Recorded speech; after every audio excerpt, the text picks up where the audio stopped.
సంస్కృతి సంపద YouTube channel తరపున అందరికీ స్వాగతం. శ్రీమద్ భగవద్గీత ఆధ్యాత్మిక రహస్యాలు అనే శీర్షిక ద్వారా శ్రీ త్రినాథ్ గారు ధారావాహిక ప్రసంగం చేస్తున్నారు. వారి ధారావాహిక ప్రసంగంలో ఈరోజు 417వ ప్రసంగం చేస్తున్నారు.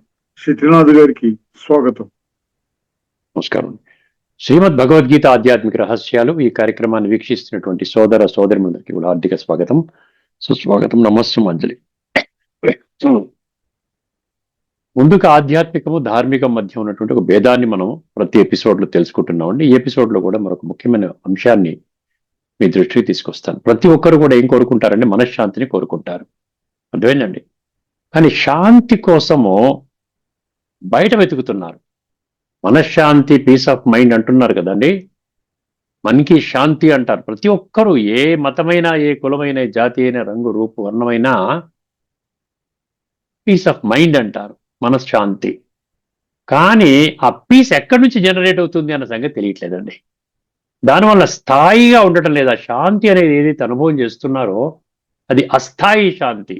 ఏదో ఒక ఈవెంట్ మీద ఆధారపడి ఉన్నటువంటి శాంతి. ఒక సినిమా చూసాం, బాగుంది, శాంతిగా ఉంది. గుడికి వెళ్ళాం, శాంతి. నలుగురు మంచి మాటలు చెప్పారు, శాంతి. నలుగురు మనల్ని పొగిడారు, శాంతి.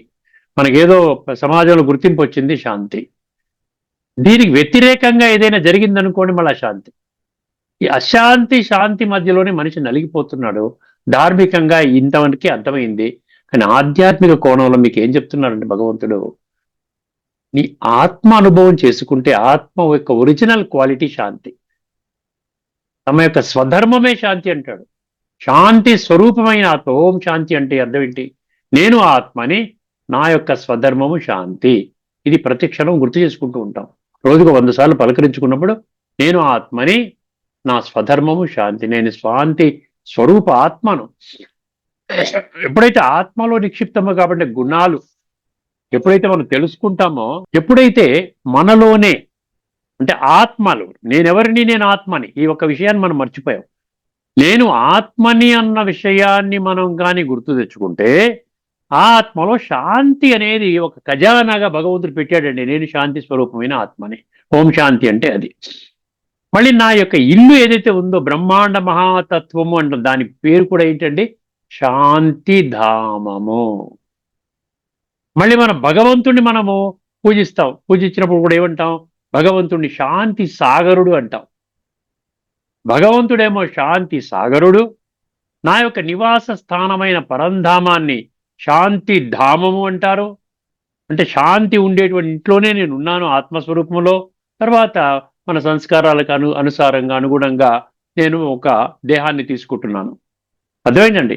దేహాన్ని తీసుకున్నంత మాత్రాన ఆత్మని మర్చిపోవాలని ఎక్కడుందండి? దేహాన్ని తీసుకుంటున్నామంటే ఆత్మ దేహాన్ని తీసుకుంటుంది, అర్థమైందండి. నేను ఇల్లు కట్టుకుంటున్నా, ఇల్లు నాది. ఆత్మ దేహాన్ని తీసుకుంటుందని దేహం నాది. నన్ను నేను మర్చిపోయాను. ఇక్కడ విచిత్రమైనటువంటి అంటే అప్పుడేమవుతుంది? నేను శాంతి స్వరూపమైన ఆత్మనన్న సంగతి మర్చిపోయాను. నా ఇల్లు శాంతిధాము, నా తండ్రి శాంతి సాగరుడు, నా స్వధర్మము శాంతి. ఇవన్నీ తెలుసుకుంటే ఏమవుతుందంటే శాంతిని స్థాయిగా మనము అనుభవం చేస్తాం. లేకపోయినట్లయితే అది కేవలం ఒక జన్మకు సంబంధించినటువంటి ఏదో ఈవెంట్ మీద ఆధారపడి, ఏదో వ్యక్తి మీద ఆధారపడి, సన్నివేశం మీద ఆధారపడి, అర్థమైంది, అప్పుడే శాంతి అశాంతి అలజడి ఇవన్నీ వస్తూ ఉంటాయి. ఇది ముఖ్యమైన భేదము. ధార్మిక జగత్తుకి ఆధ్యాత్మిక జగత్తుకి స్థాయిగా శాంతి ఉండాలా, లేకపోతే అస్థాయిగా అప్ అండ్ డౌన్గా ఉంటూ కొంతసేపు శాంతి కొంత అశాంతిగా ఉండాలనేది మీరే నిర్ణయించుకోండి. బుద్ధి నేత్రాన్ని తెలుసుకుంటే విషయం స్పష్టమవుతుందండి. ఇప్పుడు మనం యక్ష ప్రశ్నల్లో 60వ ప్రశ్నకు వస్తున్నామండి. 60వ ప్రశ్న ఇప్పుడు చూసారా, 59 యక్ష ప్రశ్నలను మనం ముగించుకున్నామండి. ప్రతి ఒక్క యక్ష ప్రశ్న కూడా ఆత్మతో సంబంధించి ఉన్నది, గుర్తుపెట్టుకోండి. ఎందుకంటే ఆత్మతో కనెక్ట్ అయి ఉన్నది గుర్తించేప్పుడు మీరు అర్థం చేసుకునే ప్రయత్నం చేశారా? ఎందుకంటే శ్రీమద్ భగవద్గీత మరియు సర్వశాస్త్రాలు ఆధ్యాత్మికము. అధ్యాత్మ విద్యానాం అన్నాడు చూసారా. అధ్యాత్మ విద్యానాం అంటే ఏంటి?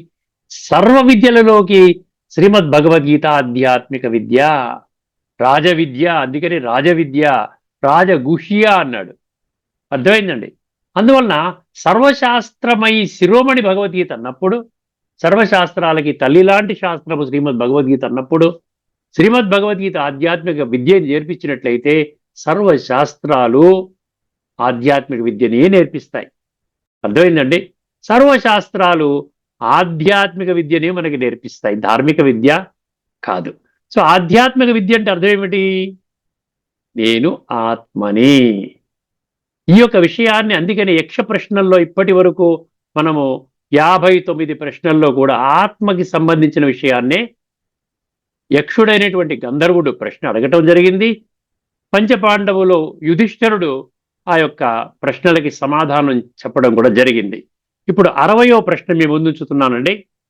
ఏమంటున్నాడంటే కహ భూతానాం గురుహు అన్నాడు. కహ భూతానాం గురుహు అంటే సమస్త భూతాల గురువు ఎవరు? భూతాలు అంటే మనుష్యులు, గుర్తుపెట్టుకోండి. పంచభూతాలతో తయారు కాబడినటువంటి ఈ యొక్క శరీరం అనే వస్త్రాన్ని ధరించి ఈ సృష్టి నాటక రంగం అనేటువంటి ఈ ప్రపంచం, ఈ నాటక రంగంపై పాత్రని అభినయిస్తున్నాం అన్నమాట మనం. అర్థమైందండి? అంటే ఏంటి? మనుష్యులకి గురువు ఎవరు? సర్వభూతాలకి గురువు ఎవరంటే సమస్త భూతాల గురువు ఎవరు అంటే అదనమాట విషయము. ఒక్కసారి మీరు అర్థం చేసుకోగలిగితే సమస్త ప్రాణుల అనమాట గురువు ఎవరు అంటే దేని అర్థం ఏమిటి? గురువు అంటే ఎవరు? ఆధార శక్తి, మూల కారణము. అర్థమైందండి? నిరంతర నియంత్రణ శక్తి. మన గురువు అంటే నిరంతరము మనం నడిపించేదనమాట.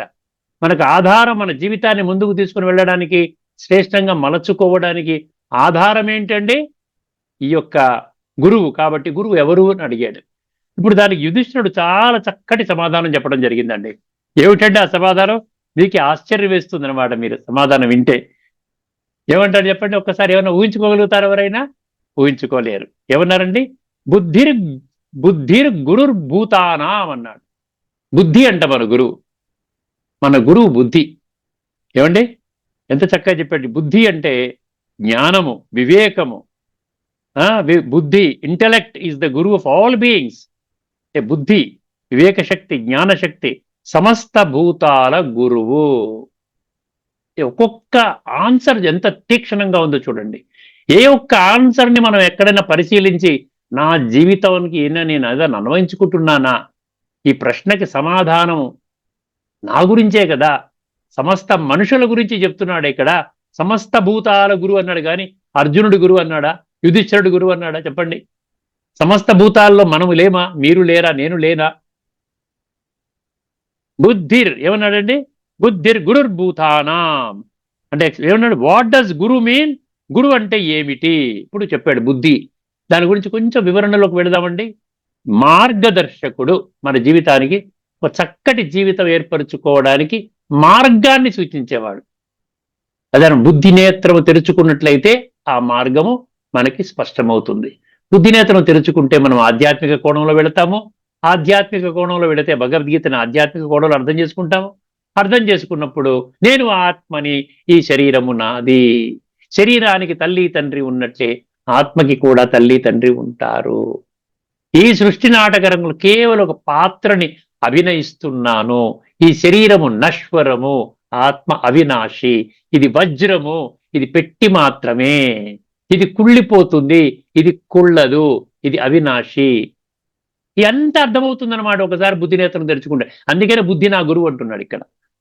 ఏమన్నాడండి ఇక్కడ చూడండి ఒకసారి. జీవితానికి దారి చూపేవాడు, జీవితాన్ని నడిపించేవాడు, జీవితానికి దిశనిచ్చేవాడు, అజ్ఞానాంధకారాన్ని తొలగించి జ్ఞాన జ్యోతిని వెలిగించేవాడు, బుద్ధి బలాన్ని అంటే వివేక శక్తిని జాగృతి చేసేవాడు.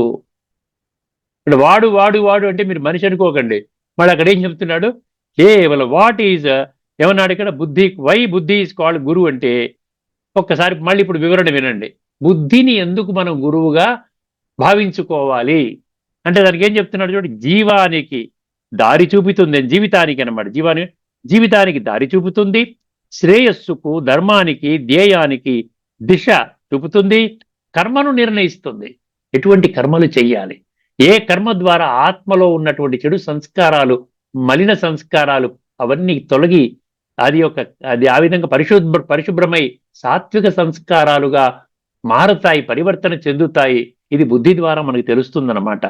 శ్రేయస్సుకు, ధర్మానికి, ధ్యేయానికి దిశ చూపుతుంది, కర్మను నిర్ణయిస్తుంది, నమ్మకం నిర్ణయము, చర్య, వేదనతో ప్రసన్నతతో జీవితాన్ని నడిపిస్తుంది. ఇంద్రియాల నియంత్రణకు మార్గదర్శకము ఇస్తుంది. ఇంద్రియాలను మనం కంట్రోల్లో చేసుకోవాలి అంటే ఇక్కడ ఈ యక్ష ప్రశ్నకి సమాధానంగా ఏం చెప్తున్నాడండి? బుద్ధి నేత్రాన్ని ఖచ్చితంగా తెరుచుకోవలసి ఉంటుంది. అప్పుడు నిర్ణయ శక్తి ఉంటుంది. మన యొక్క నమ్మకము ఒక సైంటిఫిక్ గా ఉంటుందన్నమాట. మూఢనమ్మకము కాదు, జ్ఞాన ఆధారిత నమ్మకము. మన నిర్ణయాలు సక్రమంగా ఉంటాయి. అర్థమైందండి? సో ఆ విధంగా మన కర్మలు కూడా చాలా చక్కగా ప్రసన్నంగా మన జీవితాన్ని ఆ విధంగా తీసుకొని వెళ్ళడానికి వీలవుతుంది. ఇక్కడ మనకి కొన్ని గీతా శ్లోకాలు మీ ముందు ఉంచుతాను. ఇంతవరకు మన సబ్జెక్ట్ చెప్పేశాడు బుద్ధి. అందుకని 18వ అధ్యాయములోని 63వ శ్లోకం మొదటిగా ఇక్కడ ఇవ్వటం జరిగింది. ఎన్నిచ్చాడు? ఒక 3-4 శ్లోకాలు ఇవ్వటం జరిగింది, రెఫరెన్సెస్. ఎందుకంటే మనం ప్రతిదీ భగవద్గీతతో లింక్ చేస్తున్నాం. మనం యక్ష ప్రశ్నలు కానివ్వండి, లేకుండా ఉంటే ఉపనిషత్తులు కానివ్వండి, భజగోవింద శ్లోకాల యొక్క గూఢార్థము కానీ, అదేవిధంగా పతంజలి యోగ శాస్త్రంలో అష్టాంగ యోగ సూత్రాల యొక్క చర్చ కానీ దేని కొరకు చర్చించుకుంటున్నామంటే అవి తెలుసుకోవడం కోసం చర్చించుకోవడం లేదు. భగవద్గీతలో చెప్పిన విషయాన్నే సర్వశాస్త్రాల్లో ఉన్నాయి అని భగవంతుడు చెప్పినప్పుడు దానిని మనం రుజువు చేసుకోవడానికి, దాని యొక్క సాక్ష్యాధారాలు మనకు భగవద్గీతలో చెప్పిన విషయాన్ని శాస్త్రాల్లో ఉన్నాయా అని నిర్ధారించుకోవడం కోసం ఇవన్నీ కూడా మనం చర్చించుకుంటున్నాం. ఈ విషయాన్ని దృష్టిలో పెట్టుకోండి. అందుకని ఇక్కడ ఏం చెప్తున్నాడు? 18వ అధ్యాయంలోని 63వ శ్లోకం. ఒక్కసారి శ్లోకాన్ని చెప్తాను. ఏమంటాడు తెలుసురండి? మొత్తం అంతా 18 అధ్యాయాలు జ్ఞానం చెప్పేస్తాడు. 574 శ్లోకాల్లో చాలా వరకు కవర్ అయిపోతాయి. లాస్ట్లో 63 అంటే 63, అక్కడ 73 అంటే ఒక 10 శ్లోకాలు మిగిలాయి. అంటే 564 శ్లోకాలు చెప్పేశాడు. అని చెప్తూ ఏమంటాడు తెలుసురండి భగవంతుడు? నా దగ్గర ఉన్న జ్ఞానం అంతా నీకు ఇచ్చేసానయ్యా, కాస్త బుద్ధినేతలు తెరుచుకో, నీకు ఏది మంచిగా అనిపిస్తే అది చెయ్యి. అర్థమైందండి? నేను చెప్పిన దాన్ని నువ్వు విశ్లేషణ చెయ్యి, బుద్ధి ద్వారా కాస్త ఎనలైజ్ చెయ్యి. ఎనలైజ్ చేసి నీ దగ్గర ఇప్పటి వరకు ఉన్న జ్ఞానము, లేకపోతే ఇప్పటి వరకు నీకు ఇతరులు ఏదైతే నూరి పోసారో ఆ జ్ఞానము, ఇవన్నీ దగ్గర పెట్టుకుని నేను చెప్పినటువంటి ఆధ్యాత్మిక జ్ఞానము ఈ అన్నిటిని పరిశీలించి పరిశోధించి ఏది సవ్యంగా ఉంటే అది నువ్వు నీ జీవితానికి అన్వయించుకో అంటాడు. ఎంత చక్కగా చెప్పాడు భగవంతుడు. భగవంతుడు అంటే చూసారా? నిరహంకారి, సర్వశక్తివంతుడు, పతిత పావనుడు, దివ్య గుణాల సాగరుడు, విశ్వాత్మలందరికీ తండ్రి, ప్రపంచములో ఈ విశ్వములో ఏకైక శక్తి, సత్యము భగవంతుడు, పరమసత్యము భగవంతుడు, ఒక్కడే భగవంతుడు. ఇన్ని గుణాలున్నటువంటి వాడికి ఎంత వినయ సంపద ఉందో చూసారా? భగవంతుడు ఏమంటున్నాడు? నేను చెప్పవలసింది చెప్పాను, నీవు నా బిడ్డవి కాబట్టి, నేను నీ తండ్రిని కాబట్టి, తండ్రి బిడ్డ యొక్క బాగోగులు కనిపెట్టుకుని ఉంటాడు కాబట్టి నేను నీకు చెప్పాను, నువ్వు ఎనలైజ్ చేసుకో, నీ ఇష్టం వచ్చినట్టు నాయన, నా బాధ్యత నేను చేశాను, నీ బాధ్యత బిడ్డగా నీవు బాధ్యత తెలుసుకొని చేస్తావా, విస్మరిస్తావా, తేలికగా తీసుకుంటావా, నీ ఇష్టం అంటాడు. ఈ బ్యాక్గ్రౌండ్లో ఈ శ్లోకం వినండి చాలా జాగ్రత్తగా, మీకు చాలా బాగా అర్థమవుతుంది. ఇతి తే జ్ఞానమాఖ్యాతం, అర్థమైందండి? గుహ్యాతి గుహ్యతరం మయా విమృశ్యైతదశేషేణ యథేచ్ఛసి తథా కురు. ఏమంటాడండి? మొత్తం సర్వము సమస్త జ్ఞానం నా దగ్గర ఉన్న జ్ఞానం అంతా చెప్పేశానండి. 7వ అధ్యాయం 2వ శ్లోకం గుర్తొస్తోంది నాకు. 7వ అధ్యాయం 2వ శ్లోకంలో ఏం చెప్పాడండి? నేను సంపూర్ణ ఆధ్యాత్మిక జ్ఞానము ఏది మిగలకుండా నా దగ్గర ఉన్న జ్ఞానం అంతా నీకు ఇచ్చేస్తాను. ఇదే కాకుండా ప్రపంచంలో ఎవరూ చెప్పలేని ఇంకొక అద్భుతమైన పని చేస్తాను నేను. ఈ జ్ఞానాన్ని జీవితంలో ఎలాగ అనుభవంలోకి తీసుకుని రావాలి, దాన్నే విజ్ఞానము అంటాడు. దాన్నే ఇంకొక పదంలో యోగము అంటారు. యోగం అంటే ఏమీ లేదండి, ఏ జ్ఞానం అయితే భగవంతుడు చెప్తున్నాడో ఆ జ్ఞానాన్ని జీవితంలో ఆకళింపు చేసుకుని జీవితంలో అనుభవంలోకి తీసుకొని వచ్చి మన జీవితాన్ని శ్రేష్టంగా సర్వాంగ సుందరంగా తీర్చిదిద్దుకోవడం అనమాట. ఆ 2 చెప్తాను. అక్కడ అశేషత అంటాడు. ఈ 2 తెలుసుకున్న తర్వాత ఇంకా నీకు విశ్వములో ఎటువంటి జ్ఞానం కొరకు వెతకవలసిన పని లేదంటాడు. చూడండి, ఇతి తే అదేమన్నాడు? జ్ఞానం తేహం సవిజ్ఞానం ఇదం వక్ష్యామి అశేషత. అండర్లైన్ చేసుకోండి. అశేషత అంటే ఏది దాచుకోకుండా ఉన్నదంతా నీకు పనిచేశాను. యజ్ఞాత్వా నేహ అంటే నా ఇహ అన్యత్ జ్ఞాతవ్యం అవశిష్యతే. ఇంకా వేరే జ్ఞానం నీకు అవసరమే లేదు. ఇక్కడ 18:23 ఏమంటున్నాడు, మొత్తం చెప్పేశానంటున్నాడు. ఇతితే జ్ఞానమాఖ్యాతం గుహ్యాతి గుహ్యతరం అన్నాడు. లోతైన రహస్యాలు ఉన్నటువంటి జ్ఞానం చెప్పానయ్యా. ప్రపంచంలో ఇప్పటి వరకు నీకు భగవద్గీత అంటే ఏమనుకున్నావు? భగవద్గీత అంటే కురుక్షేత్ర యుద్ధ మైదానము. భగవద్గీత అంటే అక్కడ యుద్ధం జరిగింది, హింసాత్మక యుద్ధం జరిగింది, కొన్ని లక్షల మంది చనిపోయారు, ఎన్నో ఈ విధంగా ఏనుగులు, గుర్రాలు, ఒంటెలు ఇవన్నీ పోయి యుద్ధంలో ఉన్నటువంటి అంతా పోయారు, అంతా జరిపోయింది. అక్కడ మధ్యలో యుద్ధం చెయ్యనని మారాం చేసినప్పుడు భగవద్గీత చెప్పాడు, కాబట్టి నాకు ఎటువంటి సంబంధం లేదు నువ్వు అనుకున్నావు. కానీ నేను విశ్వాత్మలందరి యొక్క ఆధ్యాత్మిక అభ్యున్నతి కొరకు నేను చెప్పాను అన్న సంగతి విస్మరించారు. కేవలం కొద్ది మంది మాత్రమే తెలుసుకుంటారు ఈ సత్యాన్ని. 7వ అధ్యాయం 3వ శ్లోకాన్ని మర్చిపోకండి. అర్థమైందండి? కొద్ది మంది మాత్రమే తాత్వికంగా అంటే తత్వజ్ఞాన కోణంలో నన్ను యథార్థంగా వాస్తవంగా నన్ను గుర్తిస్తారు. నా యొక్క వాస్తవిక సంపూర్ణమైన ఖచ్చితమైన పరిచయాన్ని కూడా వాళ్ళు తెలుసుకుంటారు. అందుకనేమంటున్నాడు, గుహ్యాతి గుహ్యతరమైన జ్ఞానాన్ని నీకు చెప్తున్నాను. విమృశయితదశేషేణ, ఇక్కడ మళ్ళీ అశేషేణ వచ్చింది. అశేషేణ అంటే ఏ ఒక్క విషయాన్ని కూడా నీవు విడిచిపెట్టకుండా, ప్రతి ఒక్క విషయాన్ని నువ్వు లెన్స్ పెట్టుకుని నువ్వు చూడు, భగవంతుడు ఏంటి ఇలాంటి జ్ఞానం చెప్తున్నాడు ఏంటి, ఇప్పటి వరకు ఏ గురువు చెప్పలేదు, ఇప్పటి వరకు ఏ ప్రవచనకర్త చెప్పలేదు, ఇప్పటి వరకు ఇన్ని గ్రంథాలు చదివాను, ఏ ఒక్క గ్రంథంలో కూడా ఇంత స్పష్టత లేదు. భగవంతుడు చెప్పింది కరెక్టా? నేను ఇప్పటి వరకు అర్థం చేసుకున్నది కరెక్టా? బుద్ధినేత్రం తెలుసుకోండి అంటున్నాడు. విమృశయితదశేషేణ, విమర్శనాత్మక దృష్టితో క్రిటికల్లీ ఎగ్జామిన్ చేయమంటున్నాడు. అప్పుడు నీకు ఇప్పుడు ఏమైంది? 18వ అధ్యాయంకి వచ్చావంటే ఏంటి? నేను చెప్పిన జ్ఞానము నీ దగ్గర ఉంది. నేను చెప్పిన జ్ఞానం ఏంటి? 3 ముక్కల్లో నీవు ఆత్మవి, నీ తండ్రి పరమాత్మ. ఇప్పుడు ఏం చేయాలి? సృష్టి నాటక రంగంలో శరీరాన్ని వదులుతూ తీసుకుంటూ ఈ సృష్టి చక్రంలో సత్యత్రేత ద్వాపర కలి అనబడేటువంటి సృష్టి చక్రంలో నువ్వు నాటక రంగంలో పాత్రను అభినయిస్తూ తిరుగుతూ ఉన్నావు. ఈ తిరిగే ప్రయాణంలో నీ ఆత్మలో సంస్కారాలని కుళ్ళిపోయాయి. ఇప్పుడు ఈ కుళ్ళు సంస్కారాన్ని బాగు చేసుకునే విధానమే నేను చెప్తున్నా. ఇది భగవద్గీత సారం. 18 అధ్యాయాల సారం ఇదే. అర్థమైన 18 అధ్యాయాల సారం ఇంకొకటి లేదు. అందుకని భగవంతుడు ఏం చెప్తున్నాడు? నాయన మేలుకో, నాయన మేలుకో, విమర్శనాత్మక దృష్టితో నువ్వు తెలుసుకుంటే అప్పుడు తెలుసుకొని నీ దగ్గర ఉన్న జ్ఞానం గొప్పదైతే నీ దగ్గర ఉన్న జ్ఞానాన్ని ఆచరించు. నేను చెప్పిన జ్ఞానం గొప్పదైతే నా మాట ఆలకించు. అర్థమైందని? యథేచ్ఛసి తథాకురు అంటాడు. యథా ఇచ్ఛా తథాకురు అంటాడు. అంతకంటే తండ్రి ఏం చెప్తాడు చెప్పండి? 574 శ్లోకాల ద్వారా సంపూర్ణ ఆధ్యాత్మిక జ్ఞానం ఇచ్చి తండ్రి పిల్లల యొక్క బాగోగుల గురించి స్పష్టంగా ఇంత విశ్లేషణాత్మకంగా చెప్తూ ఉంటే బిడ్డలు పట్టించుకోకపోతే తండ్రి ఏం చెప్తాడు? నీ ఇష్టం నాయన, నువ్వు ఏం చేసుకుంటావు చేసుకో, నా బాధ్యతను నేను నెరవేర్తించాను, నీ ఇష్టము అంటాడు. అర్థమైందండి? ఇదేనమాట శ్లోకము. భగవంతుడు జ్ఞానాన్ని అందిస్తున్నాడు. తర్వాత ఏమంటాడు? బుద్ధితో బాగా ఆలోచించు, తర్వాత నువ్వే నిర్ణయం తీసుకో, నిర్ణయం బుద్ధిపై ఆధారపడాలి.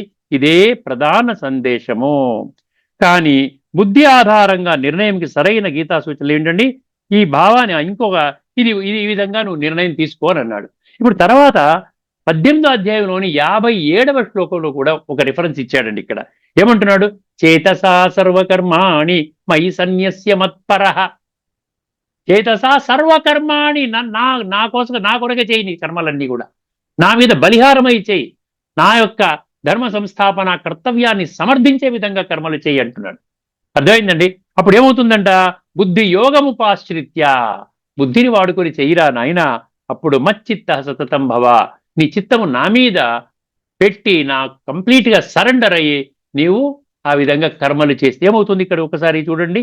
సర్వకర్మలను నిండు మనస్సుతో నాకే అర్పించి సమబుద్ధి రూప యోగమును అవలంబించి మత్పరాయణుడవై సంతతము చిత్తమును నాయందే నిలుపుము. చూసి అక్కడ కూడా బుద్ధి యోగం గురించి చెప్పడం జరిగింది. ఇప్పుడు 18వ అధ్యాయంలోని 58 కూడా రాసుకోండి. 57 చెప్పాను ఇప్పుడే, 58 కూడా ఇదే విధంగా మచ్చిత్త సర్వదుర్గాణి మత్ప్రసాదాత్ తరిష్యతి, మత్ప్రసాదాత్ తరిష్యసి, మచ్చిత్త సర్వదుర్గాణి మత్ప్రసాదాత్ తరిష్యసి, అదచేత్వమహంకారాత్ నశ్రోష్యసి వినంక్ష్యసి. ఏమంటున్నాడండి?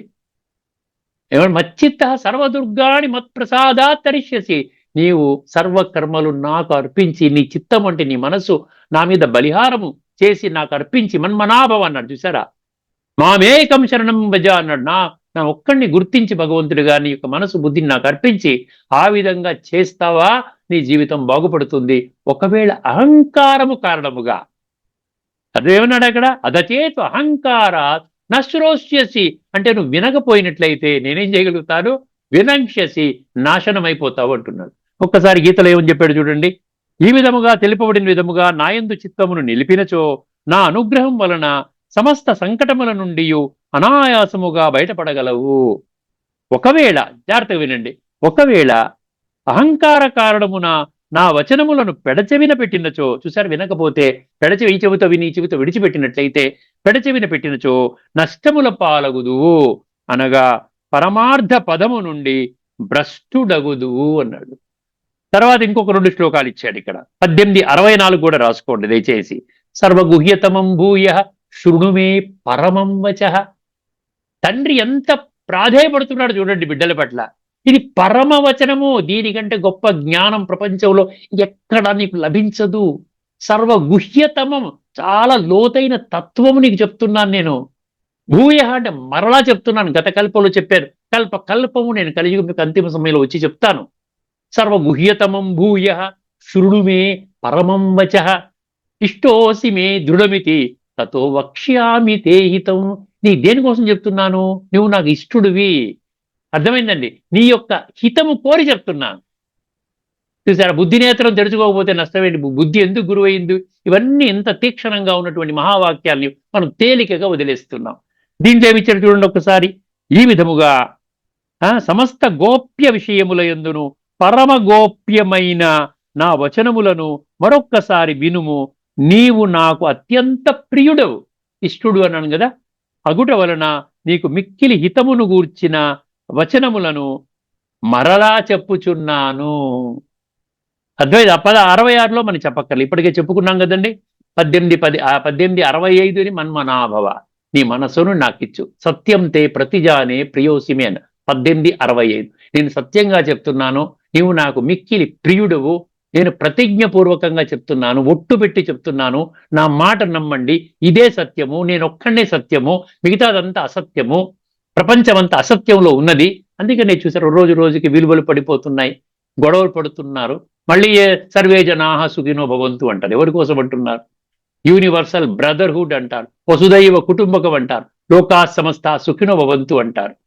మళ్ళీ నేను పాపాలు చేస్తున్నాను తండ్రి నన్ను రక్షించంటావు, నేను అసత్య మార్గంలో ఉన్నాను తండ్రి నన్ను సత్య మార్గంలో నడిపించు అంటాం. అన్ని మనమే చెప్తున్నాం. చూసారు ఎంత కన్ఫ్యూజ్గా ఉన్నాడో వర్తమానంలో ఈ సమాజంలో ఉన్నటువంటి సగటు మానవుడు. 18:66 మీకు చెప్పాను కదా, సర్వధర్మాను పరిత్యజ్య మామేకం శరణం వ్రజ అహం త్వా సర్వ పాపేభ్యో మోక్షయిష్యామి మా శుచః.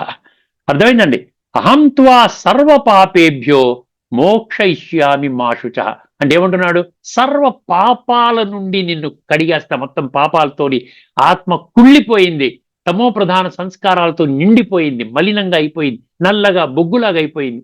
దాన్ని బాగు చేసుకోకుండా నువ్వు శరీరం కాని విడిచిపెట్టగలిగితే, నువ్వు శరీరం గాని విడిచిపెట్టే దురదృష్ట స్థితికి చేరుకుంటే, నీ అంత దురదృష్టుడు ఇంకా ప్రపంచంలో ఇంకొకడు ఉండడు. ఎందుకంటే నువ్వు ఎక్కడా సత్యయుగంలోకి రావు, త్రేతాలోకి రావు, ద్వాపరంలోకి రావు, కలియుగంలో ఎక్కడో పనికిరాని నికృష్టమైన జన్మలు పొందుతావు నాయనా. ఎందుకంటే ప్రతి మానవ జన్మ దేని మీద ఆధారపడి ఉంది, తనలో ఉన్నటువంటి సంస్కారాల మీద ఆధారపడి ఉంది. ఆ సంస్కారాల పరివర్తన కొరకే భగవంతుడి రాజయోగాన్ని ప్రక్రియ పెట్టడం జరిగింది. అందుకని ఇప్పుడు ఇన్ని శ్లోకాలు మనం నిజమైన నిర్ణయానికి బుద్ధి ఆధారంగా నిర్ణయిస్తే అప్పుడు పాపము వికారాలు ప్రభావితము చేయలేవు. ఆధ్యాత్మిక దృష్టిలో బుద్ధి అంటే స్వచ్ఛ ప్రకృతి జ్ఞానము. అంటే ఏంటి? స్వప్రకృతి, ప్రకృతి పురుష భేదాన్ని గమనించాలి. నేను ఆత్మని, ఈ శరీరం ఉనాది అన్న జ్ఞానము ఇదే ధర్మాన్ని గుర్తిస్తుంది, వికారాలను తొలగిస్తుంది. కామము, క్రోధము, లోభము ఇవి మన బుద్ధిని ఏమంటే అబద్ధ దిశలకు, అంటే రాంగ్ డైరెక్షన్స్ లో తీసుకుని వెళితే బుద్ధి పరిశుద్ధ వైపు నడిపిస్తుంది. అదే మన ఈ యొక్క గురువు అంటాడు. అందుకనే బుద్ధిని గురువు అని అన్నాడు. అర్థమైందండి. ఈ లాస్ట్లో 2 వాక్యాలు ఉన్నాయండి. మన బుద్ధి మన శ్రేష్ఠ గురువు. మనకు ఏది సరైనది, ఏది సరి అయినటువంటి మార్గము కాదు, ఏది ధర్మమైన మార్గము, ఏది అధర్మము, ఈ విషయాన్ని మనకి బుద్ధి మాత్రమే తెలియచేస్తుంది, ముందుకు నడిపిస్తుంది, నిర్ణయాన్ని పుష్టి చేస్తుంది. ఈ కారణముగా యుధిష్ఠిరుడు ఏమన్నాడండి? బుద్ధిర్ గురుర్భూతానాం, బుద్ధిర్ గురుర్భూతానాం, బుద్ధి సమస్త భూతాల గురువు. లాస్ట్లో 1 లైన్ టేక్ అవే అంట. ఏమన్నాడండి? సమస్త ప్రాణులను కూడగట్టి నిలిపేది వివేక బుద్ధి గురువు. ఇప్పుడు ఆఖరిగా కొద్ది సమయంలో నేను ఇంకొక ఈ ఉపనిషత్తు శ్లోకం యొక్క విశేషాన్ని మనం చర్చించుకుందామండి. ఇక్కడ 4 మంత్రాల్లో 2 మంత్రాలు ఇప్పటికే మనం చర్చించుకున్నాము. ఇప్పుడు మనం 3వ మంత్రాన్ని చెప్పబోతున్నానండి. 3వ మంత్రంలో ముఖ్యంగా ఏంటంటే చెవితో వినలేనిది అంటున్నాడు. ఏమిటో ఒకసారి గమనిద్దాం.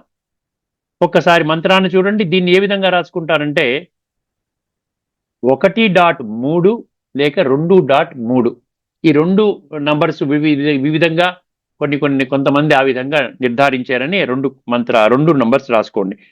కేనోపనిషత్తు ఇందులో యశ్రోత్రణ న శృణోతి ఏన శ్రోత్రం ఇదం శృతం తదేవ బ్రహ్మత్వం విద్ధి నేదం ఎదిద ఉపాసతే. ఇది ఆఖరి పంక్తి, ఆఖరి 2 పంక్తులు సమానం అని చెప్పాను కదా. ఒక్కసారి పాదాల వారి అర్థం తెలుసుకుందామండి. యశ్రోత్రణ నశృణోతి, ఇది మొదటి పాదంలో. చెవితో వినలేనిది అది. ఏది వినలేది? చెవితో వినలేము. చెవితో వినలేనిది కాదు, అనుభవం చేసేది. బ్రహ్మతత్వం అంటే పరమాత్మ స్వరూపము, నిరాకార స్వరూపము, జ్యోతి బిందు స్వరూపము, ఆ ఈశ్వరుని యొక్క స్వరూపము. మనము ఒక సౌండ్ ద్వారా వినము, అది అనుభూతి చెయ్యాలి. అనుభూతి చెయ్యాలి అంటే స్వయాన్ని ఆత్మగా అనుభూతి చేయటం ఫస్ట్ స్టెప్ అన్నమాట. అందుకని తర్వాత ఏమన్నాడు? ఏన శ్రోత్రం ఇదం శృతం, కానీ చెవికే వినే శక్తినిచ్చేది అదే.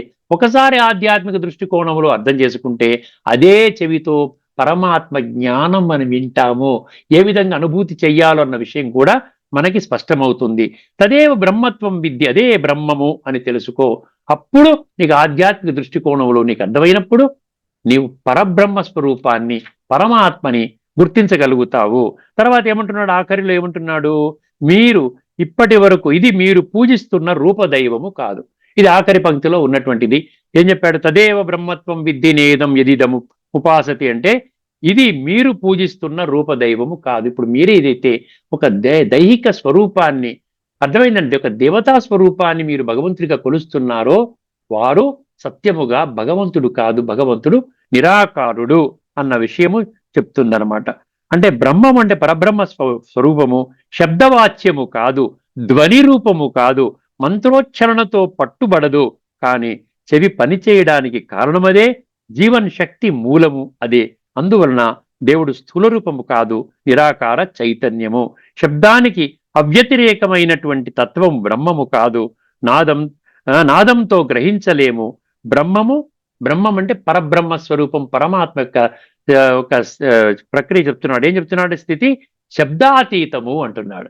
పరమాత్మని మన మంత్రోచ్చారణ ద్వారా, వేద మంత్రోచ్చారణ జరుగుతుందంటే పరమాత్మ మనకి దొరకడు. ఆత్మ అనుభవం కాదు, సంస్కార పరివర్తన జరగదు అంటున్నాడు. అందుకనే ఇక్కడ ఈ విషయాన్ని కేనోపనిషత్తులో 3వ మంత్రం మనకి స్పష్టం చేస్తూ ఉంది. ఇక్కడ ఆధ్యాత్మిక దృష్టికోణంలో కేవలము జపము, శబ్దము, మంత్రము సాధన మాత్రమే, శబ్దము కాదు. భగవంతుడు శబ్దానికి మూల చైతన్యము. గీత సంబంధిత విషయములో ఇక్కడ 10వ అధ్యాయం 25వ శ్లోకం రాసుకోండి. 10వ అధ్యాయం 25వ శ్లోకాలు ఎలా లింకిచ్చాడు చూడండి. ఇక్కడ ఏమన్నాడు? గిరామస్మేక అక్షరం అన్నాడు. మంత్రాలలో ఓం మంత్రం అంట భగవంతుడంట. చూసారా? మంత్రం ఓం అంటే సైలెన్స్, ఓం అంటే నేను ఆత్మని. ఓం శాంతి అంటాం మేము బ్రహ్మకుమారిస్లో, అంటే మేము శాంతి స్వరూపం ఆత్మను. అంటే ఏమన్నా గిరామస్మి ఏకమక్షరం అంటే మంత్రాలలో ఓం అనేటువంటి మంత్రము పరబ్రహ్మ స్వరూపము. 8వ అధ్యాయంలో 13వ శ్లోకంలో కూడా ఇక్కడ ఓం అనే మంత్రం వచ్చిందండి. ఏమొచ్చిందండి? ఓమిత్యేకాక్షరం బ్రహ్మ అన్నాడు. బ్రహ్మ అంటే పరబ్రహ్మ స్వరూపం భగవంతుడు. ఓం ఇత్యేకాక్షరం, ఒకే ఒక్క అక్షరం బ్రహ్మ. వ్యాహరన్ మా మనుస్మరన్ ప్రయాతి సమద్భావం, అది వేరే, అది పక్కన పెట్టేయండి. ఇక్కడ ఓం ఇత్యేకాక్షరం బ్రహ్మ అన్న విషయం కూడా మనకి చక్కగా వచ్చింది. అంటే ఓంకారతో స్మరణ రూపము కాదు, యోగములో అనుభవము. ఊహ కాదు, రూపకల్పన కాదు. పరమాత్మ సత్య స్వరూపాన్ని గుర్తించాలంటే కేనోపనిషత్తులో మనకి మూడో మంత్రం ఏం తెలియజేస్తుంది అంటే, స్వయాన్ని నీవు ఆత్మగా అనుభవం చేసినప్పుడు, నువ్వు శబ్దాతీత స్థితికి వెళ్ళినప్పుడు పరమాత్మ కూడా శబ్దాతీత స్థితి కాబట్టి, శబ్దాతీత చైతన్యము కాబట్టి, శుద్ధ చైతన్య స్వరూపం కాబట్టి ఆ విధంగా పరమాత్మని గుర్తించగలుగుతావు. కానీ ఈ యొక్క చెవితో నువ్వు మామూలుగా ఎవరో చెప్పారు భగవంతుడు అంటే అది కాదు, నీవు పూజ చేసే రూపం కూడా భగవంతుడు కాదు. ఇక్కడితో మనం ఈ చర్చను ముగించుకుందామండి. తదుపరి ఎపిసోడ్లో ఇక్కడ 4వ మంత్రం ఒకటి మిగిలిపోయి ఉన్నది. ఈ కేనోపనిషత్తులో 4వ మంత్రాన్ని మనం చర్చించుకుంటాం. అదేవిధంగా 61వ యక్ష ప్రశ్న మనం చర్చించుకోబోతున్నాము. ధార్మికము ఆధ్యాత్మికం మీద మరొక ముఖ్యమైనటువంటి భేదాన్ని మీ దృష్టికి తీసుకుని వస్తాను. అంతవరకు సెలవు. అందరికీ నమస్కారం. లోకా సమస్త సుఖినో భవంతు. ఓం శాంతి. శ్రీమద్ భగవద్గీత ఆధ్యాత్మిక రహస్యాలు అనే శీర్షిక ద్వారా మనకు భగవద్గీత తత్వాన్ని సవివరంగా వివరించిన శ్రీ త్రినాథ్ గారికి ధన్యవాదాలు. నమస్కారం అండి.